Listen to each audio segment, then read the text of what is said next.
Hello আসসালামু আলাইকুম, সকলে কেমন আছো? আশা করি সকলেই ভালো আছো। আজ আমরা চললাম শুটিং এর উদ্দেশ্যে।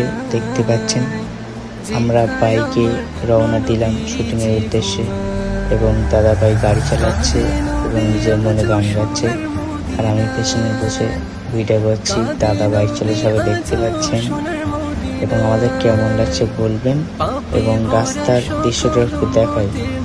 খুব দারুণ দৃশ্য সকলে দেখতে পাচ্ছেন।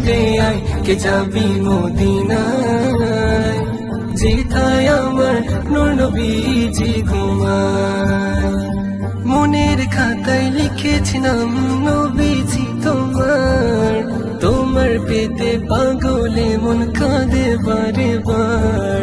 মনের খাতায় লিখেছিলাম নবীজি তোমার। এবং আমরা শুটিং স্পটে চলে আসলাম। আমার গ্রাম পার্ক দেখতে পাচ্ছেন। আমার সামনে সব টিমেরা, সামনে দাদা ভাই অমৃতা এবং অমৃতার মা রাহুল এবং আমি হেঁটে হেঁটে যাচ্ছি। ভিডিওটি এই পর্যন্ত ভালো লাগলে লাইক করবেন।